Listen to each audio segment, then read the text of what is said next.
ручник продається, його виклала моя бабуля для кірмашу. І справді пригожий ручник.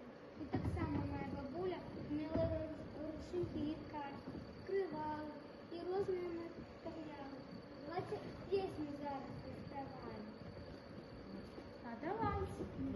Жарки, очень.